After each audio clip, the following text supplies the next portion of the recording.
Danu disuruh mengambil golok, Danu disuruh membersihkan, memegangi membersihkan ini ya, darah-darah bekas korban ini. Terus kemudian Danu disuruh memegangi ambal dan seterusnya. Itu adalah bukti bahwa Danu ini sebetulnya pasif.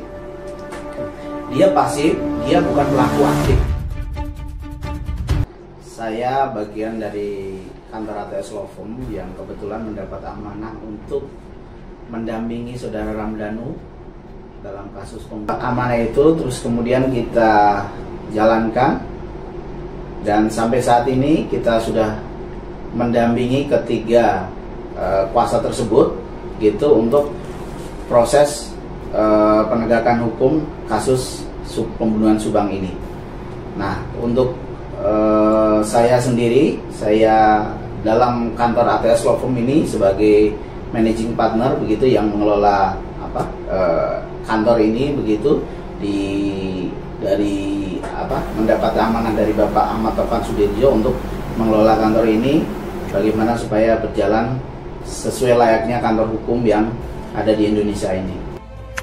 Sampai saat ini kami masih meyakini bahwa keterangan yang disampaikan oleh klien kami adalah keterangan yang betul sesuai dengan yang dia alami, dia rasakan. Karena Danu ini sebetulnya butuh waktu yang sedemikian lama juga untuk membuka kasus ini begitu. Artinya butuh kekuatan mental, spiritual, butuh keyakinan yang lebih untuk membuka kasus ini. Nah, ketika itu diragukan ya kita sangat menyayangkan sekali gitu kan. Nah, ini juga mencocoki dengan apa yang menjadi analisa-analisa YouTuber selama ini dengan masyarakat juga. Kemudian dipastikan bahwa keterangan Danu ini oleh pihak kepolisian dianggap keterangan yang valid. Ini terbukti bahwa dari keterangan Danu ini kemudian setelah dilakukan olah TKP dan seterusnya, muncullah alur kejadian bagaimana tindak pidana itu terjadi, dan kemudian sampai ditetapkan ke 5 tersangka ini begitu. Artinya apa?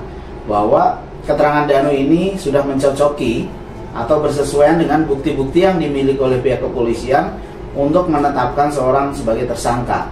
Jadi kalau masih ada yang melakukan, ya saya pikir sama aja dengan meragukan kapasitas dari pihak kepolisian begitu.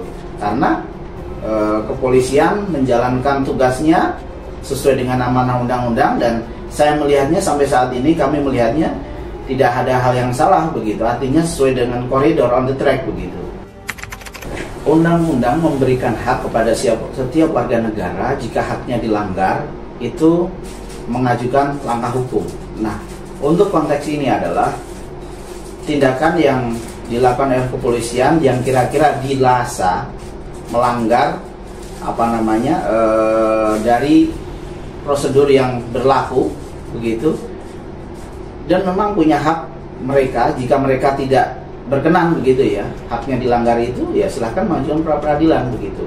Tapi sejatinya bahwa pra peradilan ini kan punya guideline tersendiri begitu, punya aturan tersendiri bahwa tidak serta-merta semua hal bisa dimasukkan dalam konteks pra peradilan, karena pra peradilan juga mempunyai syarat yang kuat gitu, termasuk misalnya dalam konteks kasus ini adalah penetapan tersangka misalnya. Nah, penetapan tersangka ini memang salah satu langkah hukum yang dapat diambil oleh orang yang ditetapkan tersangka itu adalah pra peradilan begitu. Tapi perlu digarisbawahi bahwa tidak sesederhana itu proses pra peradilan.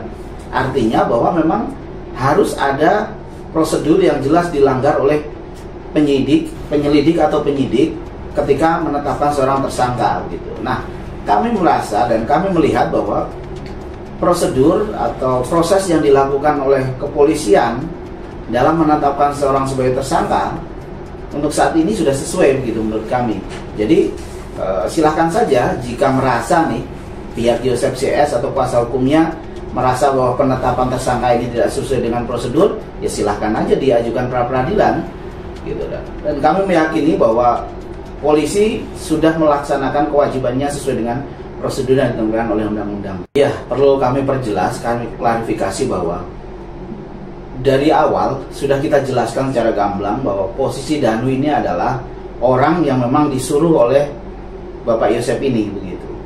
keseharian Danu pun adalah di bawah, artinya dia ini orangnya Pak Yosef gitu, artinya kerja dengan Pak Yosef juga sebetulnya. Nah, di strata sosialnya pun Danu ini berada di bawah dari keluarga Yosef ini begitu. Jadi memang Danu ini orangnya takut sekali dengan Yosef dan keluarganya begitu. Sangat takut sekali.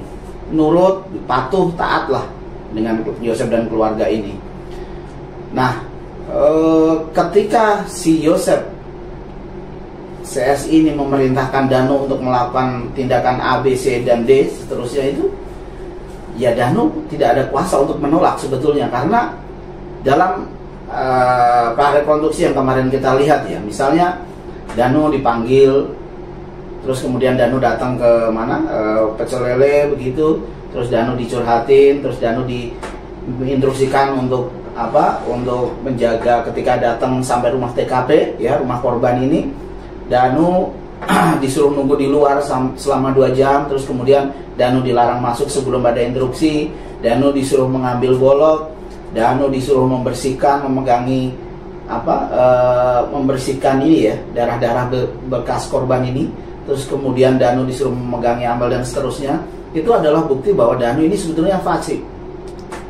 Dia pasif, dia bukan pelaku aktif gitu loh. Nah ini sesuai dengan hukum bahwa sanksi untuk pelaku aktif dan pasif dalam tindak pidana itu juga tentunya akan berbeda begitu.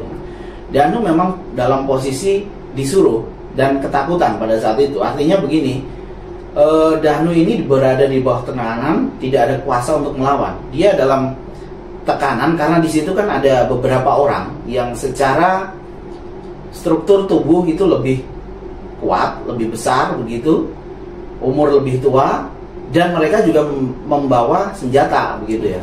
Ada golok, ada stik golok, dan itu digunakan sebagai alat untuk membunuh Ibu Tuti dan Amel ini begitu. Nah, tentu saja orang pasti akan berpikir begitu, termasuk juga Danu, ketika dia melawan atau ketika dia membantah perintah atau instruksi dari Pak Yosef, dia juga pasti akan takut dengan keselamatan dia. Jangan-jangan nanti malah dia yang jadi korban begitu. Setelah Amel dan Bu Tuti dihabisi, jangan-jangan nanti dia akan jadi korban. Itu terbukti bahwa ketika setelah selesai kejadian begitu, Danu ingin pulang, ditahan, terus disuruh membersihkan darah-darah bekas korban ini. Terus kemudian Danu pamit pulang lagi, baru diizinkan oleh Bapak Yosef. Kemudian Danu pesanin gitu, atau Danu diinstruksikan oleh Bapak Yosef untuk jangan bicara begitu, dengan tatapan mata yang tajam gitu. Itu sudah membuktikan bahwa itu ada ancaman memang dari saudara J ini kepada Danu begitu. Dan itu selanjutnya pun setelah kejadian itu pernah Danu ketemu sekali dengan Bapak Yosef ini begitu. Danu dilihatin dengan tatapan yang tajam, itu sudah, kalau orang takut dari awal itu kan sudah bergetar gitu ya. Waduh, ada yang memperhatikan saya nih, Bapak si Y ini begitu, Bapak Yosef ini. Itu juga bentuk ketakutan, bentuk ancaman tersendiri yang dilakukan oleh Bapak Yosef ini kepada Danu begitu. Jadi memang Danu tidak dalam posisi menyiksa sebetulnya, tapi lebih kepada sebetulnya sebagai pelengkap saja, karena dia disuruh-suruh saja ya di situ ya, bukan aktif untuk melakukan pembunuhan itu begitu.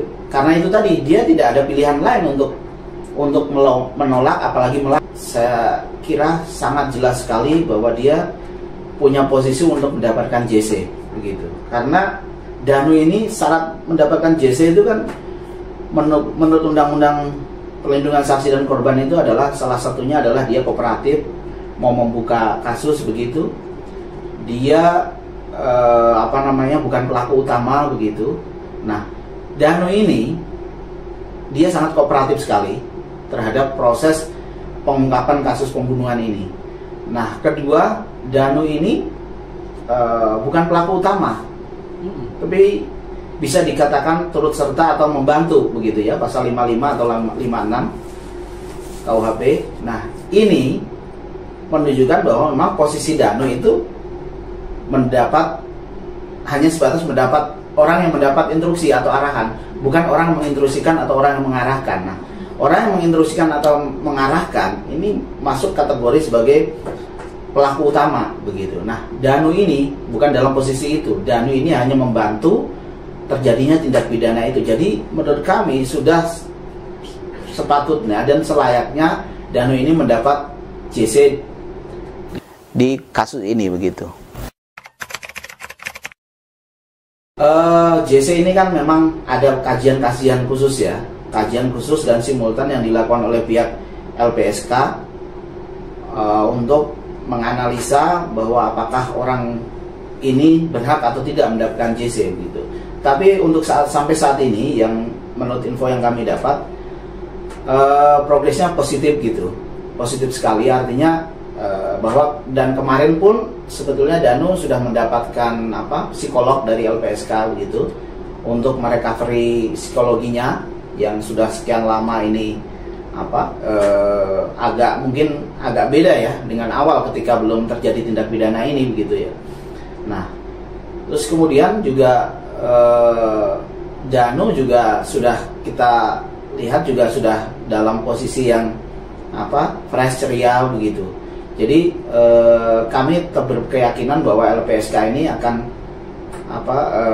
ikut merekomendasikan untuk memberikan JC kepada klien kami gitu. Karena kalau dilihat dari prosesnya, sepertinya prosesnya positif gitu ya, trennya positif, dan beberapa kali juga pihak LPSK komunikasi dengan kami bahwa sangat apresiasi sekali terhadap keterangan-keterangan yang diberikan oleh Danu begitu.